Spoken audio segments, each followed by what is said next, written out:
second. And I believe it's recording fine. Alrighty, so Dark Bleatings, everybody. I'm very excited because we're speaking with one of my top 3 favourite authors of all time. I don't know if you know that, Tim. He's a man who needs no introduction, so I didn't bother writing him one.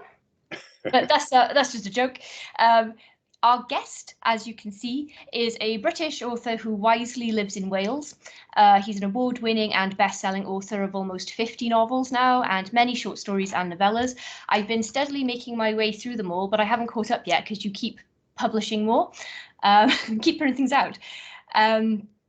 Several of his works have been adapted to film, including Pay the Ghost, starring Nicolas Cage, one of my very favourites for many reasons, and The Silence, which is one of my top favourites, which you can find on Netflix. When he's not writing, you'll probably find him relaxing by doing triathlons. I can't explain that, but he's a beloved member of the horror community. Everyone always has lovely things to say about him. I know him to be very kind and humble, so I'm going to wrap the intro up now because I'm sure I've started to embarrass you already. Just a little, yeah. I'm wondering about which people are saying nice things about me and who you've been talking to. You obviously everyone. There's Tim Lebbon, everyone. So thank you so much for being here, Tim. Yeah, thanks, Kaylee. Thanks for having me. I'm really, really excited to speak with you, especially following the release of your latest novel, which I have here. Yay. Among the Living, which I thought was really scary. And I read so much horror that I'm hardly ever scared by anything. So always really delighted to get scared by a book these days. I'm delighted that you're scared. Thank you. Would you like to tell people just a little bit about it? About Among the Living? Yeah, sure. So I guess it's the third in a really loose trilogy that I never intended writing. But once I wrote Eden, which I wrote just before lockdown, Eden is a sort of a climate change thriller. And then I wrote The Last Storm during lockdown, Longhand, which turned out to be another climate change thriller. And then I thought, well, I'm into this now, so I'll write another one. So Among the Living is sort of the third in a trilogy. So loosely connected. I mean, there are sort of, there you go, you got them.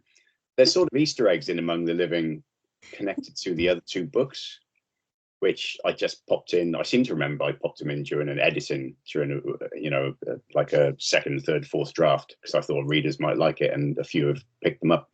So it's Among the Living set in sort of northern Canada, in the polar regions, in an area of melting permafrost because of climate change. And the short elevator pitch is that a long dormant virus is released by the melting permafrost, and it's an intelligent contagion that threatens humanity. It's quite a contained story. There's only a few characters really, but the threat is always whether the virus is going to break out from the contained area into the rest of the world. Yeah. It was such a scary opener. When they first went into that cave, I was like, I was only going to read up to about that many pages, and I was like, well, I can't put it down now. I'm gonna have to keep going, and I just one more chapter all the way till the end of the book, basically. So. Oh, I like that. That's good. Yeah, it's a short novel. I think it's only about 70,000 words, but it's pretty fast moving, and it was a fast writing process as well, which is not always the case. And I think that sometimes feeds through. It's a horror romp, really. I mean, it's literally got exploding heads in it. So much fun. Yeah, it's the most horror novel I've written in a long time. I think that The Last Storm and Eden was sort of, Eden especially was sort of an action thriller, really, with and The Last Storm, even The Last Storm was like a family drama, family thriller. And then the sort of cosmic horror thing popped in towards the end of that book, and I'm not quite sure where that came from, but I think it added a bit of a dimension to it. Oh yeah, I really liked that. It was I really enjoyed the weird sci-fi of The Last Storm. Yeah. I thought the pacing in Among the Living, like, it does keep you like turning the pages, and I thought it was very reflective of my mounting anxiety about that that spreading because I was like, there's a real race against time sense to that book, and I was like, I can't possibly put it down now because it'll get out while I shut the book. Right, yeah, reach the end before the contagion breaks out. Yeah. I wanted it to be a fast action book, and the horror elements really took over quite early on. The opening chapters, I tried to make that as spooky and creepy as hell, and then I wanted to continue that through the book, continue the feel. So it was nice writing a straight sort of fully horrified horror novel for the first time in a few years, really. So I had good fun writing it.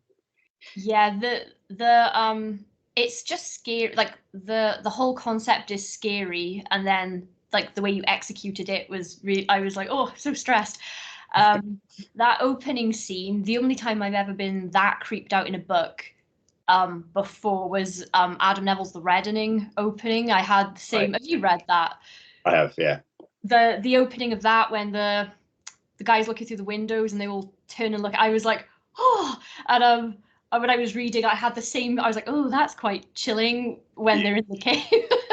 Adam's the master of writing scenes like that. I love his stuff. Another No One Gets Out Alive. There's scenes in that I mean, most of Adam's books are filled with some real quality dread. The Ritual is one of my favorites of his. And the scene in the book, which they did so well in the movies, when the guys find the cabin after shit started going down, and they find the cabin in the woods and try and stay there for the night, and they start having nightmares, and it's just utterly terrifying. Yeah, that I thought they did that well in the film, and it was as scary as it was in the book. Yeah, definitely. Yeah. Yeah, he's one of few writers like yourself that can actually scare me with a book these days. I keep recommending both. I've recommended both your new books to my cousin, and she's just finished Adam's, and she was texting me in the middle of the night going, "How dare you? You could have warned me." Oh wait, no, that was Last Days that she was reading. She hasn't gone on to the new one yet. Yeah, she's currently reading Among the Living, so oh, good. Enjoying it. So I've been just giving it to everyone that will listen to me about my book recommendations. Well, thank you. Keep up the good work. I will. That's my mission in life, is to spread the word about the books I love. Yeah. Where did I had oh, there they are. I've already gone in the wrong order from what I wanted to do, but let's just go off at a tangent. Go on. Who cares? I wanted to ask you if when you were writing it, were you thinking of it like as a film? Because that's how I was. It read very much like it would make a really great horror film. Yeah, I think that's a really difficult question. I lots of people have told me, especially with this book, but a lot of books I write feel cinematic. And it could just be the way I imagine. I don't write thinking to myself, I want to write this so someone wants to make it into a film. It's lovely when that does happen, obviously. And I've been very lucky in that respect, having two made. But I don't write with the aim of a book being optioned and made into a film. I want to write a good book, and they're very different beasts.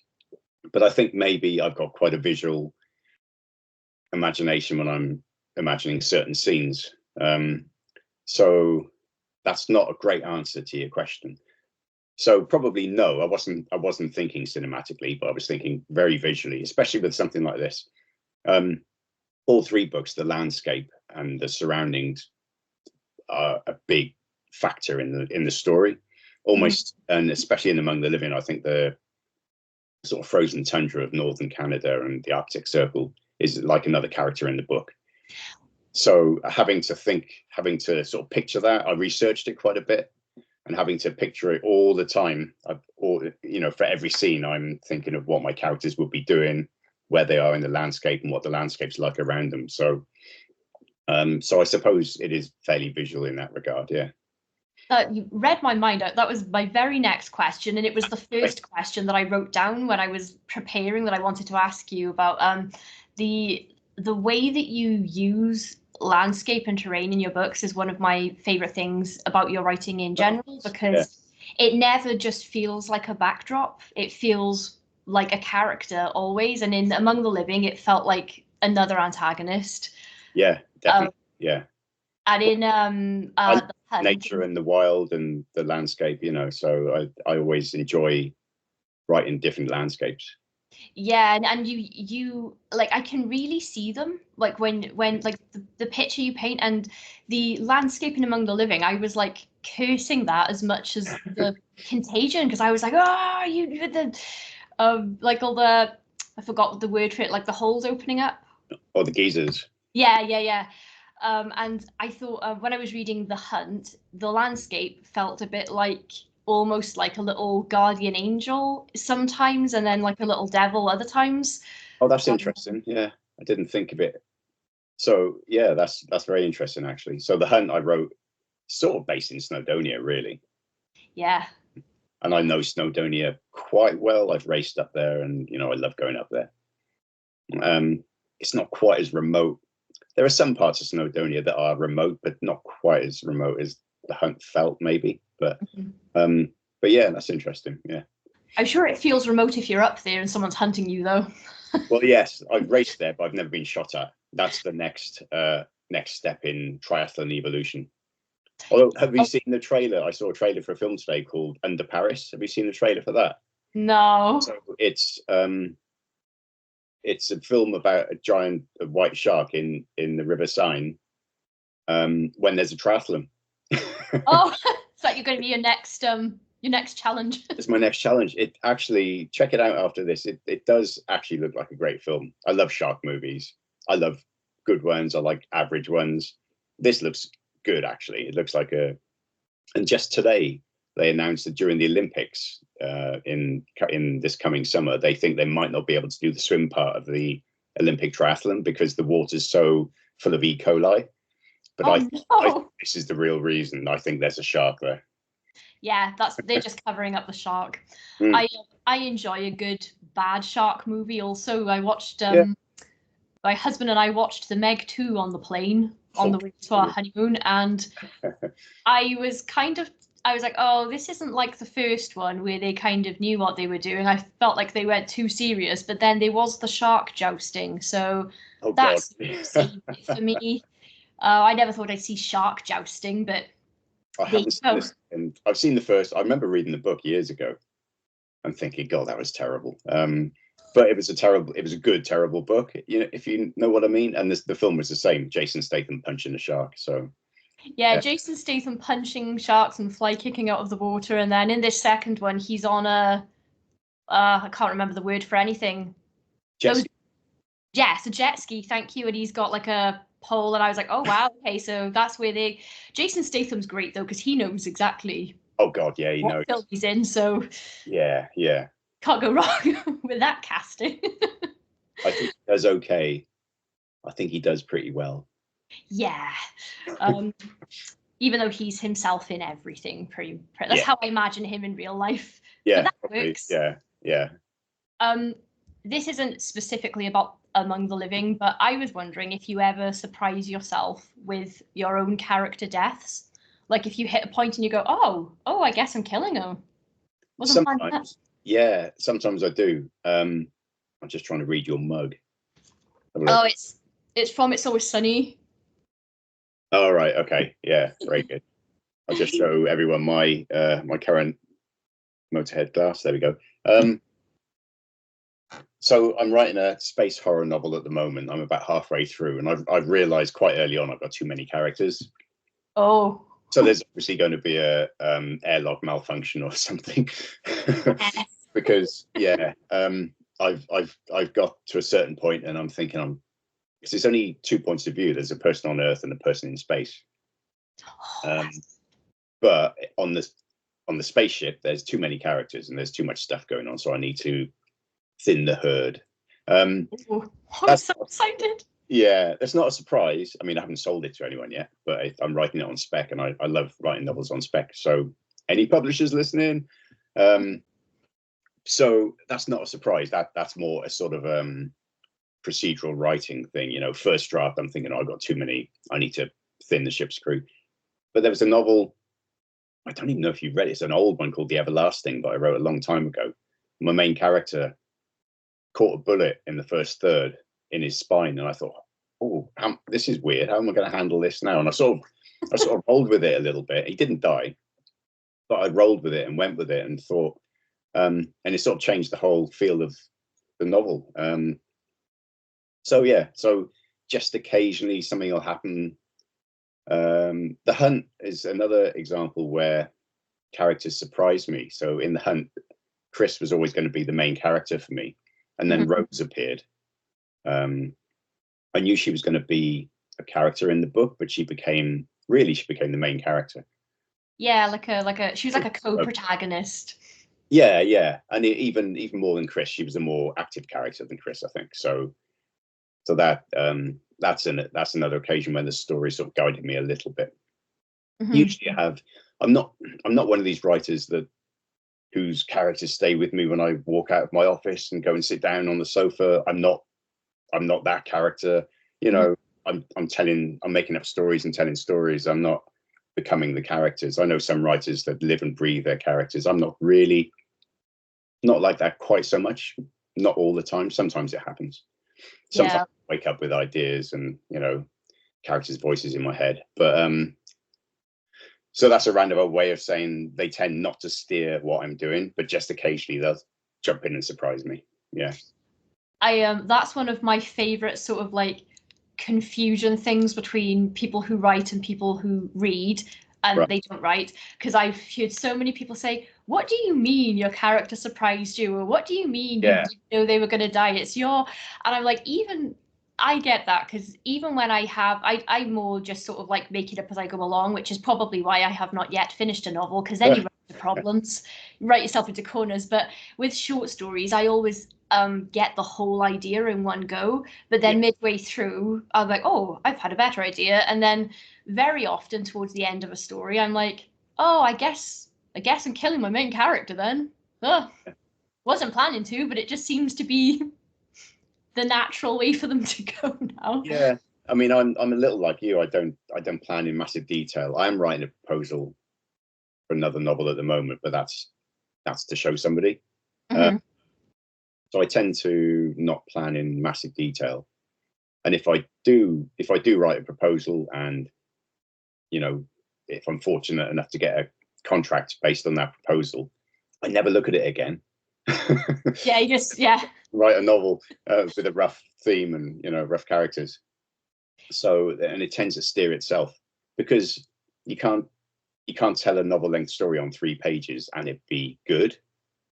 You can put an idea down on 3 pages, but when you're writing the novel, that's when you're really building the story and telling the story, and it'll go the necessary way. Like you said, oh, I wasn't expecting to kill this character. Sometimes it just needs to be done. So I'm sort of more of a pantser than a plotter, definitely. Yeah. Are you like very far ahead ideas wise with your book? Like, do you know what the next book you're writing is when you're working on one? Not always. Not. I used to have. I mean, if you look on my ideas file on my computer, sometimes I've got hundreds of novel. Not even partial. I got some third written and some just with a page idea and some one-liners. But it's not often. Just occasionally, sort of last third of a novel, I'll be thinking about the next one and getting excited about it and want to get straight onto it. Yeah. But then for me, a project's always better when I'm not writing it. There's my favorite quote is Arthur Machen, "I dream in fire but work in clay." If I have an idea for a novel, it's the best thing I've ever written, the best thing anyone's ever read. But once I start writing it, I start degrading that idea, because I can never achieve on paper what I've imagined it will be in my head. It's never quite as good, because I don't think any bit of writing is ever finished either. If it's any consolation, like the end product was pretty good, Tim. Like, I'd say your track record's, pretty solid. Yeah, I know. I guess that's probably. I never feel that I do justice to my ideas. I mean, just occasionally I'll finish something and say that was really good, and usually it's novellas. I think the most sort of important stuff I've written has been in novellas. Like The Reach of Children, about my mum dying, is one of the most powerful bits of writing I've ever done. I don't think I'll ever better that. There it is. Oh, you got one of the. That's pretty rare, that one. Yes, I bought that from you at the that little Derby, was it? Or it was in Newport. oh, yeah, right. Yeah. A while ago now. But yes, I love this. Was a lovely book. Oh, thank you. Yeah, it was a tough one, that, but I can't remember how we got around to talking about that. Yeah, and usually the idea for a novel and the excitement going into starting to write a novel doesn't last through the writing process for me. I find writing quite hard, and I've talked about this, and I think it's good. I don't think if I started to find writing a novel easy and just sit down and it flows 4,000 words a day, oh, this is easy, then it'll be shit. I think writing for me is quite hard work, and should be. I'm I find that suspicious of people that don't agree. I hope you agree. Well, I actually find that comforting to hear from someone like several steps ahead of me career-wise, and I'm aspiring to. I would love to make a full-time living, and I'm working really hard, but I very often I romanticize the process of writing, and then when I actually sit down, right, sometimes I have a good day, but then when I read what I wrote the next day, I'm like, oh, I wasn't having a good day, and then yeah, that happens. That still happens. Yeah, I'm just going to close my blinds a bit because I'm very sunny. There we go. yes, God was yeah, that happens as well. I had a conversation with somebody, I can't remember who it was, said, have you ever tried writing drunk? And I said, oh yeah, when you're a third of a bottle of whiskey down, and then you come in and do some stream of consciousness writing, it's the best thing you've ever done, and then you read it the next morning and it really isn't. So kind of funny. I've never done it drunk, but sober I've like written like a whole short story in one go a few times, and I've been like, that's gonna be the one. Everyone's gonna love that. And then when I go back to it, I'm like, oh, well, that wasn't quite the amazing work of art I thought it was when I was actually writing it. I can never do justice. Like my ideas are always way better in my head, and then I get really frustrated with what I've actually written. But eventually, I have to submit the thing. So yeah, that's what I mean by I don't think a piece of work's ever finished really, because the time comes when the deadline's there and you've done however many drafts, and I always finish a novel and I'm quite happy with it and send it in, and then the edits come from the editor and it becomes something different. And then if I ever pick up, I don't reread my books once they're published because I've had enough of them by then. I've read them 55 times, but just occasionally I'll pick a book up and flick through and think, oh, this chapter could have been done with some tightening, or this character didn't end well, or something. There's always, I don't often dwell on old projects, but there's always that feeling that it could have done with one more draft, maybe sometimes, or another polish, or I think that's probably fairly healthy. No story begins or ends, really, does it?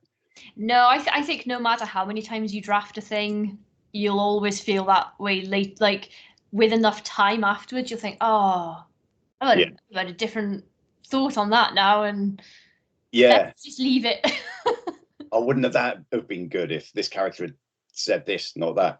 And it's like real life, honestly, because how many times has somebody said something that's upset you, and then 3 hours later you think, oh fuck, I should have, if I'd said this, I'd have really got to them, but the time's gone. That's how I work out my arguments with people, because I never think of things in the moment, but they always go into stories then.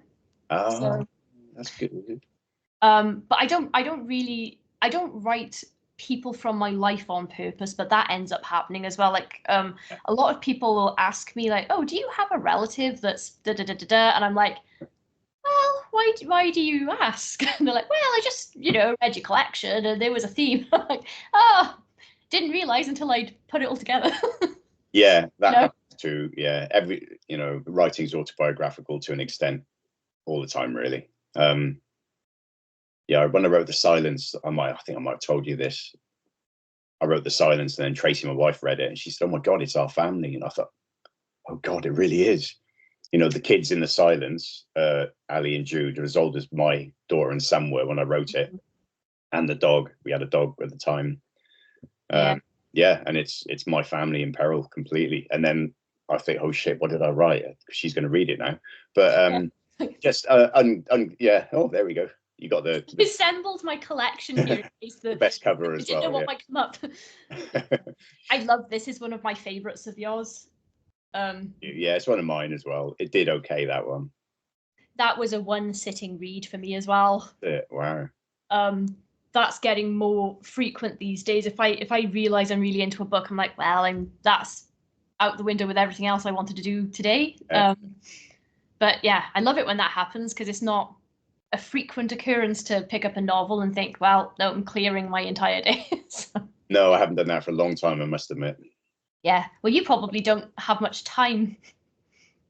I wish I could read more than I do. Mm-hmm. And that's partly because I've got my shelves are just crazy.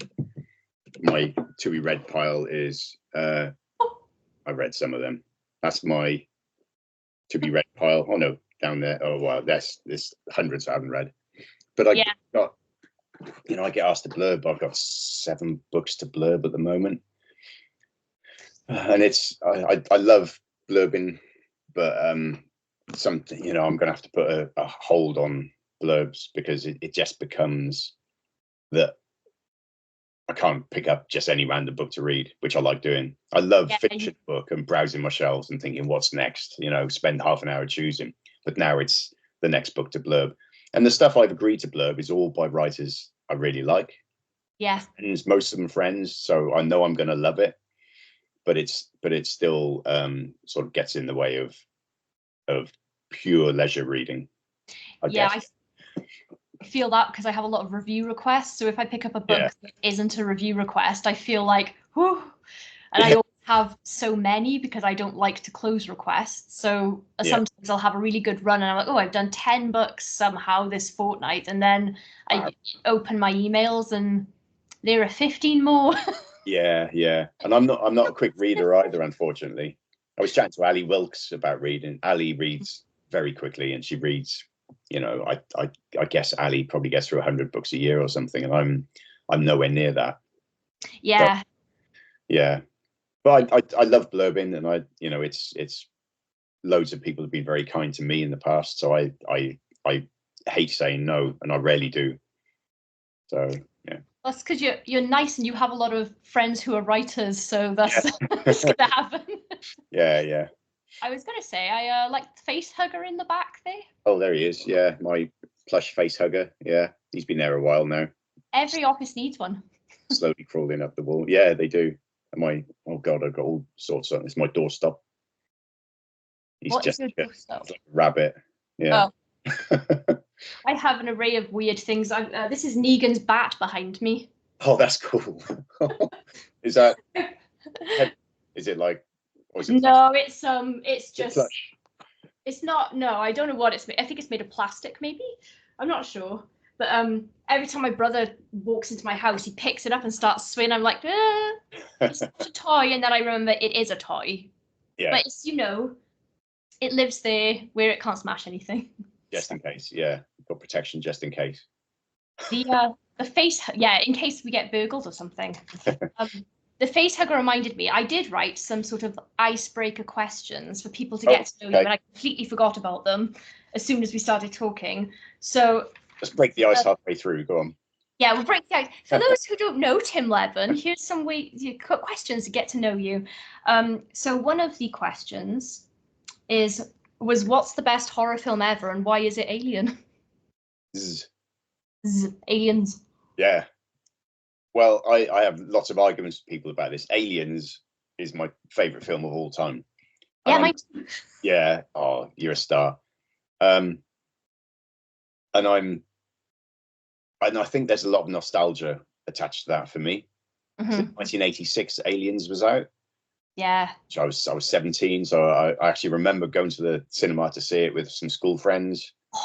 It was at a time when there was an interval, so After the dropship crashes and they go back to medical and the shutters are coming down on medical, there was an interval with the woman with the ice cream tray and all that shit, you know.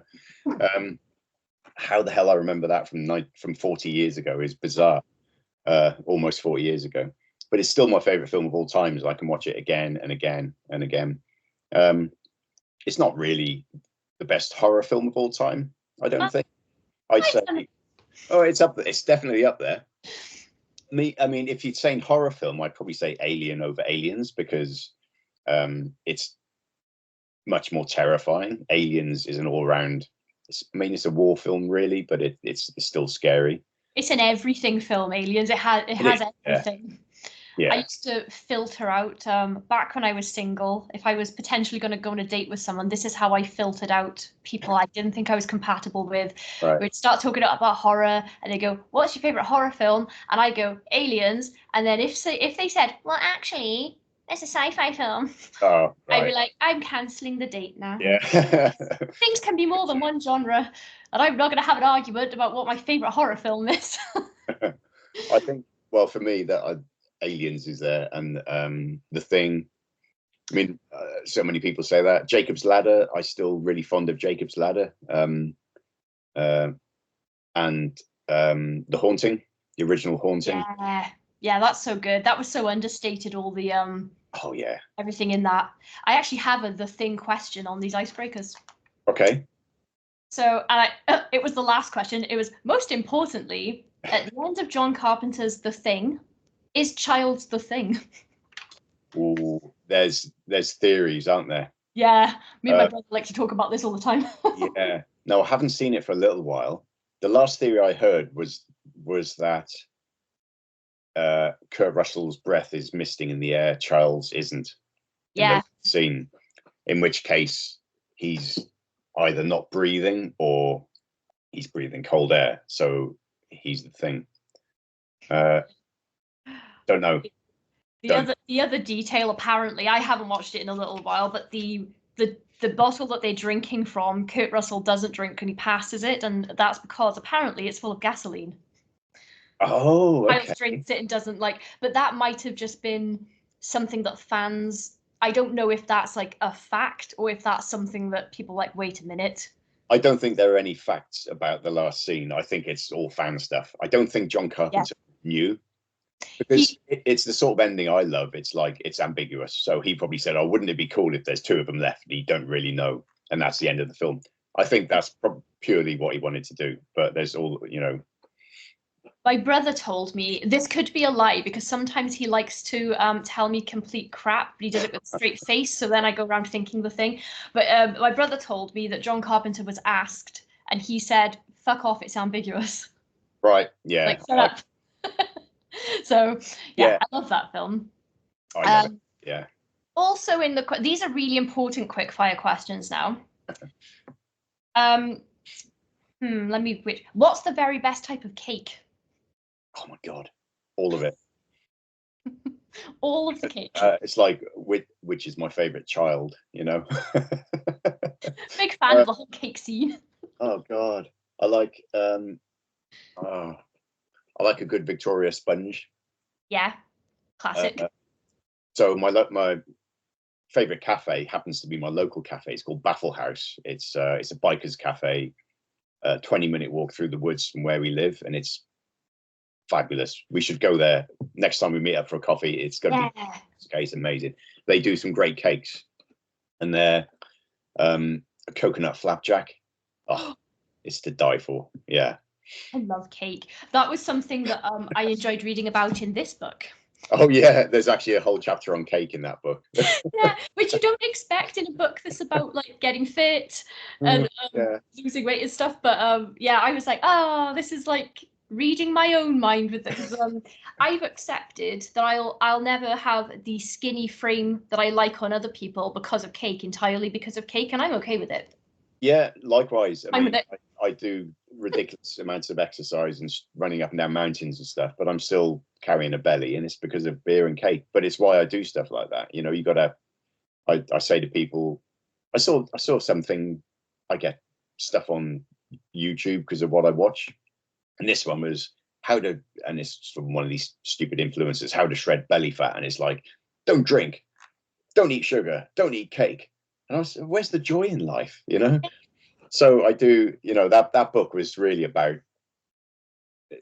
it's a sort of, I wrote it so that I could remember what I did in my 40s, and you know, but it's the whole cake thing is it's become a bit of a joke with me, but I do really like cake, and I eat it and enjoy eating it, and don't feel guilty because the next day I'm out for a 50-mile bike ride or whatever, so I sort of work it off. So Yeah, I mean, you can enjoy a cake because you do a lot of exercise. So yeah, that's how I think of it. Is sometimes if I've been to the gym and I've worked really hard, I think, oh no, I won't have that whole pizza. But then an hour later, when I'm really hungry, I'm like, do you know, I will have that pizza. I earned it. I'm having it. Yeah. So I swim on a Tuesday night with my triathlon club, and it's the hardest hours workout I do in the week because they give us sets to do and we're doing we do about 1.5 miles in an hour, but it's all quick fire, you know, 200 meters, 400 meters with a rest, and it's knackering. And I get home about 9:45 and then just eat until I go to bed. So constantly.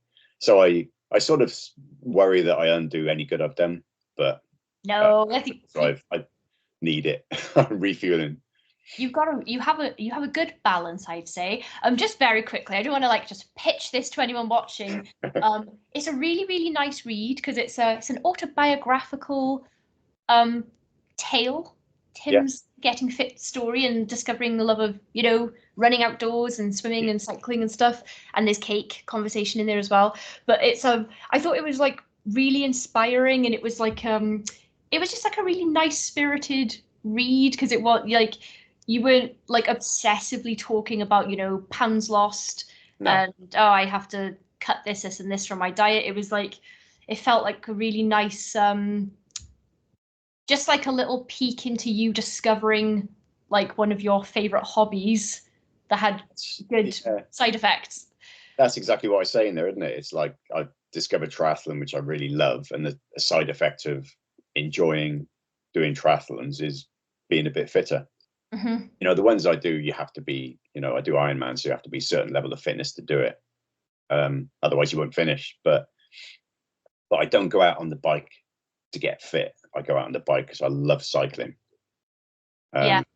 So it's, and I always said to myself in my 30s, I'll only get fit if I find something I love doing, because I joined countless gyms and I would go to the gym to do all this to get fit, and it just doesn't, you know, I had to have an aim in mind, and the aim for me now is just enjoying racing in the outdoors, just loving nature.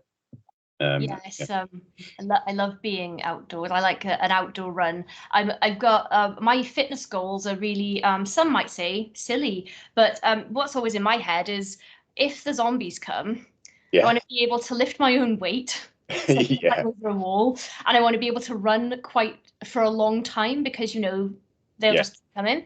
So that's always what I'm thinking when I'm running, and I got quite obsessed with being able to do pull-ups. And the thing that spurred me on more is my husband was like, oh, I'm not being sexist, but don't expect to be able to do that from nothing.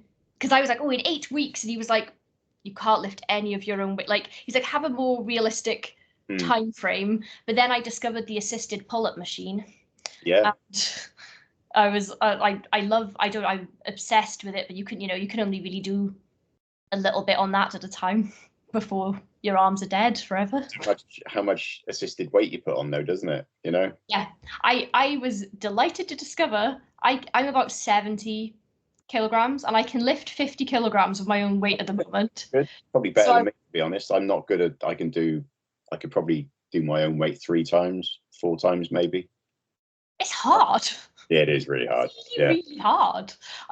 But yeah, it makes me feel like Captain America when I'm actually doing an assisted pull-up. So I was just like, that's my goal now. But it's a weird thing to look forward to going to do so much to practice. Prepare for the zombie holocaust. You know, you don't have to be the fastest runner. You just have to be the second slowest. Yeah, and you've got to be able to, like, if you can outrun everybody else, then probably okay. If you just outrun the slowest, you'll be all right. Yeah. You only got to be one person ahead, really. Yeah, or if you can't outrun the slowest, you just nick their Achilles tendon and then run off. That's That's very Shane from The Walking Dead of you, I've got to say. Oh, it is, isn't it? Yeah. Yeah. I have a question. Sorry, I've got like so many questions, or like I'm having to just quickly prioritize which ones I want to That's all right. You can do a part 2 if you want. I'm always happy chatting. Yeah. Can you remember what the first story you ever wrote was? Almost yes. Almost yes. So, God, I don't have it anymore, and I must have been 9. I've loved writing stories since I was a kid. I mean, literally since I could pick up a pencil. And in school, I wrote a story about a train robbery, a train hijack.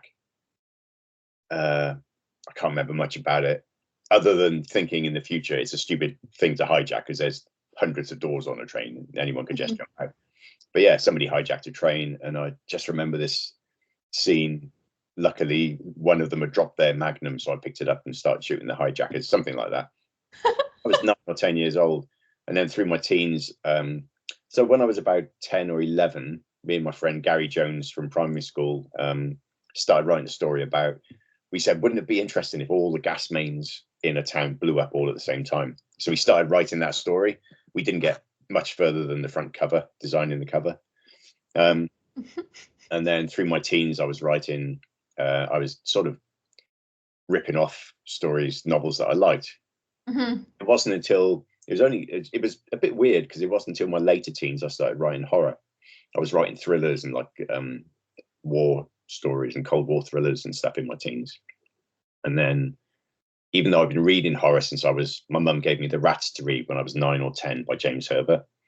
She was a very liberal-minded mum. I'd hold it up and it would fall open, all the dirty scenes, you know. So it's James Herbert liked his filth. But even though I was reading horror since I was 9 or 10, it was only later teens I started writing it. And the first horror story I wrote, I probably still got somewhere. It's called Black Heart. And I entered it for a competition and got a really nice rejection. Didn't win, but a handwritten note saying, this is really good, you should carry on writing. So I did. That's good. Yeah, I should. It's probably in my attic somewhere. I hope to find a box of my old stories in my mum's attic when I help her sort all of that out, because I didn't know what fan fiction was when I was a kid, but essentially I would write horror fan fiction of films that I'd seen. I'd do like horror versions, and I did Deep Blue School, about my school getting flooded and infested with sharks and all the bullies were eaten. Oh, I like that. My mum's favourite, I'm pretty sure I called it The Guy with the Iron Stuck to His Face, because I just watched The Man in the Iron Mask. Oh, okay. I can't remember anything about that apart from the ending, and I was really proud of this. The villain with the iron stuck to his face got swung around by the iron handle, and he went flying off into the night sky, and the iron glinted in the moonlight. Perfect. And I knew that day that writing would be for me. Yeah. Well, you know, like I said, in my teens, I was writing. I wrote a novel which was a complete rip-off of there's a sort of war and thriller writer called Colin Forbes. He wrote a book called Tramp in Armour, which was about a tank stuck behind enemy lines during Dunkirk. So it's a tank it had to get back through German lines to reach Dunkirk. And I just wrote a complete rip-off of it. I just rewrote it, basically. But that's how, you know, a lot of people learn doing fan fiction and being inspired by the books they're reading. And it's not, you know, it's certainly how I started writing through my teens anyway. My mum introduced me to horror. I didn't realise that horror was a niche thing for the longest time, because everyone in my family likes horror. And so she was giving me age-appropriate Stephen King to the best of her ability. So I had... Although she tells me that the first book I read of his was The Girl Who Loved Tom Gordon. And I thought that I read that for the first time when I was about 20, but she was like, no, you reread it. She was like, that was the first one. But the first one I remember reading was The Stand, and I was 12. Oh, yeah. That's age appropriate. It's fine. It's fine. I think it's a bit hard for parents, because she wanted to encourage me and not like, oh, there's a naughty scene in that, you can't read that. But yeah, but also, I mean, I'm much older than you, but so I'm thinking back to when I was a kid. There was no real. There was kids fiction, and then there was books. There was no YA as such. So I was reading Willard Price adventure books. I don't know if you've seen them. They're probably not very PC now. They're about a couple of brothers that travel around the world gathering animals for their father's zoo. So, not PC now, maybe. But just they probably instilled, and I was reading them from when I was sort of 6 onwards. They instilled a bit of terror in me because there was cannibal adventure, and there was a baddie in the books, and he got his comeuppance. He was trapped by a giant clam as the tide was coming in, and he was slowly drowned. And it was pretty horrific stuff for kids' books. Some of it, looking back on it, lion eating, man eating lions and stuff. But they were definitely kids' books. And then, like I said, Mum gave me The Rats, which certainly wasn't age appropriate at 9 or 10. Yeah. And I don't think I read a kids' book.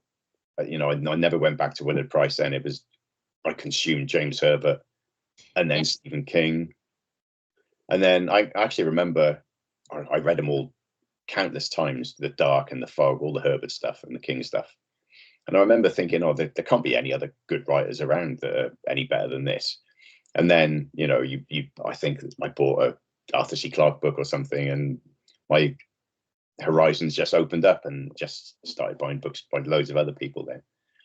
Yeah, I've had a bit of an education the last, especially 5 years, but like the last decade or so, I've been just reading. Up until then, I was reading just the same authors over and over, and then I discovered Clive Barker. Right.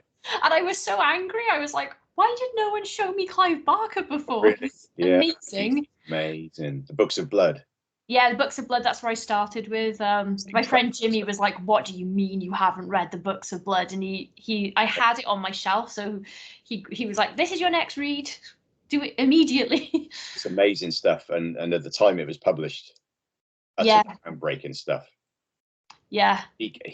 Clive wrote some stories that are unique. Like one of my favorites is In the Hills, the Cities. It's just a bizarre story that you've not seen or imagined anywhere before. I love his novels as well. I haven't read the later ones, but Great and Secret Show and Weave World and Cabal, Damnation Game, just brilliant novels. Yeah, that really expanded my sort of reading horizons, because I was like, I never read horror like this before. Yeah, right. And not that there are necessarily any other Clive Barkers out there, but because he's very distinctive. Yeah, he is. Yeah. But yeah, I love finding a new horror. Like when you find someone and you're like, oh, I really love the writing style. Yeah. Like this is going to begin a whole new obsession. So. Yeah. It's great. Yeah. Yeah, a fun time. Very quickly, I know I have to let you go soon, but I wanted to ask you about novelizations. Okay. This one, my favorite of yours.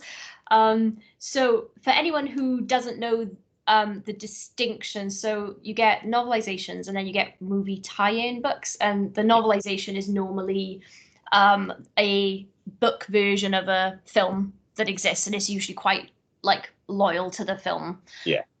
So I just wanted to ask you, when you're writing a novelization, and I know you've said before that sometimes you're allowed to add, but you're not allowed to take anything away. You've got to keep all the dialogue. I was just wondering how you approach sort of making the story your own a bit as well when you have a project like that. It's getting into the characters' heads, really. I mean, 30 Days of Night is a great example, because that was actually the first project I did as a full-time writer 18 years ago. Oh, was it? That's so cool. Yeah. So my first day when I quit work to go full-time was 30 Days of Night. I wrote 3,000 words a day for 2 days. And then my editor sent me the shooting script, which was totally different. So I had to scrap it and start again. So that was my introduction to full-time writing. But you're right. You sort of have to be fairly loyal to the script. You can add stuff as long as it doesn't obviously change the story that much, or you can't kill off characters that are there at the end of the film. Yeah. but making it your own is just getting into the characters' heads, which you can't do in a film. So the characters, I can't remember their names, in 30 Days of Night, I gave them, you know, their interior voice and their internal voice and their reactions to what was happening, not just visually but emotionally. And I think I probably gave them backgrounds, you know, family backgrounds and stuff like that that you don't necessarily see in the film. Yeah, I think I've said this to you before, but I've read the graphic novels, seen the film, and obviously I got and the sequel. Yeah. This is my favorite iteration of that story, though. Really? Right. Which, and I don't mean this like in a weird way towards you, but I wasn't expecting this to be my favorite iteration because I'm very obsessed with the film. The film's really good, actually. Yeah, and I thought, fucking great idea for a vampire. It's one of those things I thought, why didn't I think of that? I know. Interesting story with this book, actually. My agent, I was chatting to my agent last week, and he said, so Tim, and this just came out of the blue because this book was published like 15 years ago. He said, so Tim, 30 Days of Night was on the New York Times list, right? I said, yeah, it got on the New York Times list, not because of me on the cover, because of the film, obviously. And he said, it's weird. I had some guy asking after the movie rights recently. I said, what? So he had a scout. You get movie scouts, you know, looking at books on bestseller lists and approaching the agent. Are the film rights available? And Howard said to him, well, sorry to tell you this, but it's a novelization of a film. It's just a bit bizarre. Yeah. Strange things, how these scouts work. Yeah. With no knowledge of what's gone before, probably. Yeah, that's so funny. I thought I thought what you did like really well with, again, I was like scared reading this because the way that you're describing like the build up to the vampires coming was scarier in the book than it was in the film. Right. For some reason, to me, like, it must have been the way you were like describing everything. And then when they turned up, they were way scarier in the book. And I thought, oh, they were scary in the film, but I was like picturing something different with the way you wrote it. They would, and the characters in the opening of the film, like the first people that you see die in the little outpost, I cared way more. Oh, did you? And I knew it was going to happen because I've seen the film, so I knew that they were all goners. But you did such a great job of like giving them the minor characters like give them a bit of life and stuff. Yeah, give them a little bit of life before you bump them off. Yeah. It's something James Herbert used to be really good at. You know, if you read any Herbert stuff, certainly the Rats books and stuff like that, and the Dark, he'd introduce a character and describe them for 3 pages and make you like them, and you knew it wasn't going to be amazing. You know, you knew they'd die. So he'd basically paint a character background, give them a bit of personality, and make you empathize with them, and then cut their head off with a pair of gardening shears or something. So yeah, he was good at that. It's my favorite Kingism because he does that all the time. He'll give you a full chapter and then end it with, by the end of the day, he would be dead. Yeah, right. Yeah. It's my favorite. My editor always tells me off if I do any foreshadowing like that, but I love it. King does it really well, and I don't. It's a bit of a trick, I guess, because it's author intrusion into a story, isn't it? Really, but I quite like it. I get away with it whenever I can. Sort of, but like when you carry on reading, even though you've just been told someone's going to die, you forget.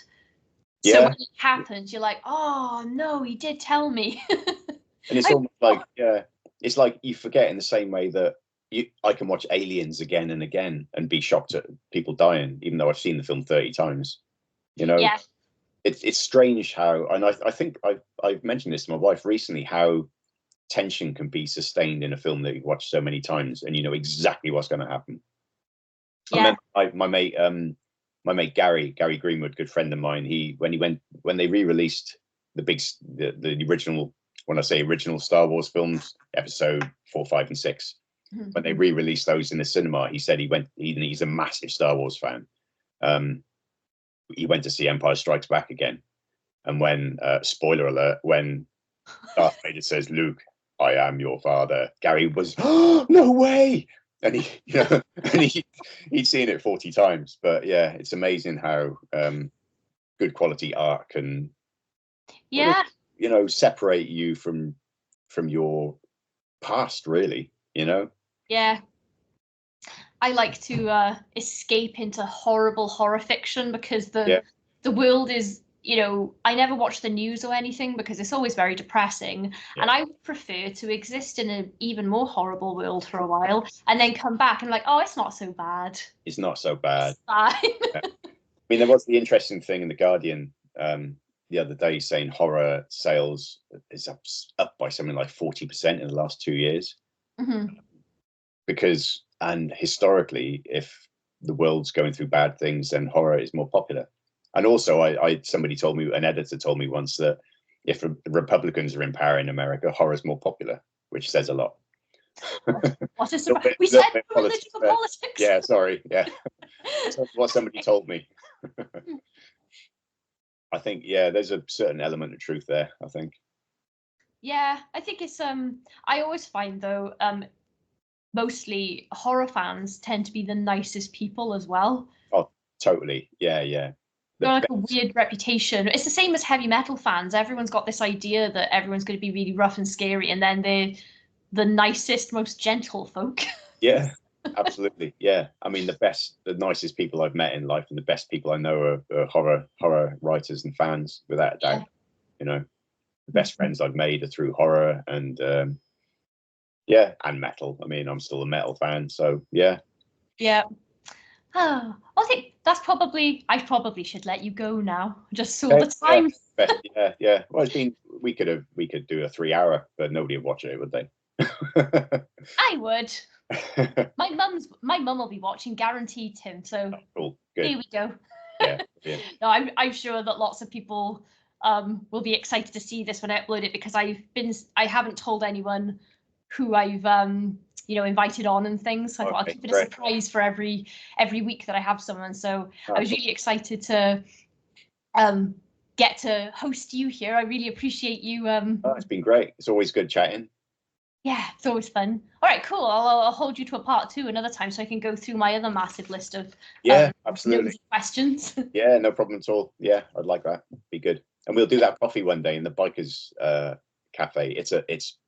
The coffee's really, really good. George North is co-owner, so occasionally you see George there. And the cakes are amazing. To end on cakeage, cakes are amazing. Yes, that's a perfect stopping point. Yeah. And just to circle back round, Tim's newest novel, Among the Living, is available. I will put links in the description for people who would like to read it, and you should all read it. It's really, really good. One of my favourite books of the year so far, which I've been trying not to tell anyone my favourite books so far, because obviously I do an award at the end of the year. I'm trying not to, Yeah, cool. I appreciate it. Spill my stuff, but yeah, this is in my top 3 so far. Yeah. Oh, I like that. Cool. It's battling a few things, but it's I mean, I can't really imagine what's going to knock it off its perch, Tim, to be honest. At this point, I've the horror boxes. Yeah, there's lots of books lots of great books to come out yet. Well, we shall see. Yeah. Okay. Well, thank you again for being here, and yeah, I will see you for cake. Pleasure. Look forward to it. All right. Cheers, Katie. Bye. Bye.